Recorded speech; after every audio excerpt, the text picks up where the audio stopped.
तर भावानो, आज होती गुरुपौर्णिमा आणि आम्ही दोघा निघालो श्री स्वामी समर्थ मठ हडपिडका. मठात जाऊच्या अगोदर ओमकारकडे गेल्यावर बघितलं की ओमकार येता काय, पण ओमकार काय येत नव्हतो, लावणी लावत होतो म्हणून त्याच्या भागड बिल्ला घेऊन जायचो प्लॅन केलाय. तर आज आमच्या वडीतल्या आजोबांका हनीबनीसाठी 10 रुपये कमी पडत होते, त्यांना 10 रुपयाची सकाळीच मदत केली आणि सकाळीच पुण्याचा काम करून टाकलंय.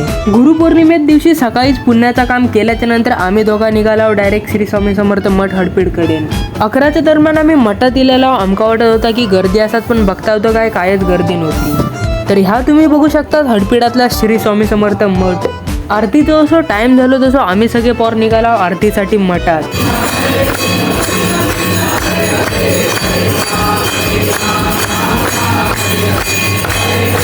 आमच्या वडीतल्या बाबल्यान शाळेचे फॅनचे पाती वाकवल्या कारणान सरांनी एका कुत्र्यागत मारल्याच्या नंतर ह्याची वाईट मानसिक स्थिती हल्ल्यासारखी आमका वाटली.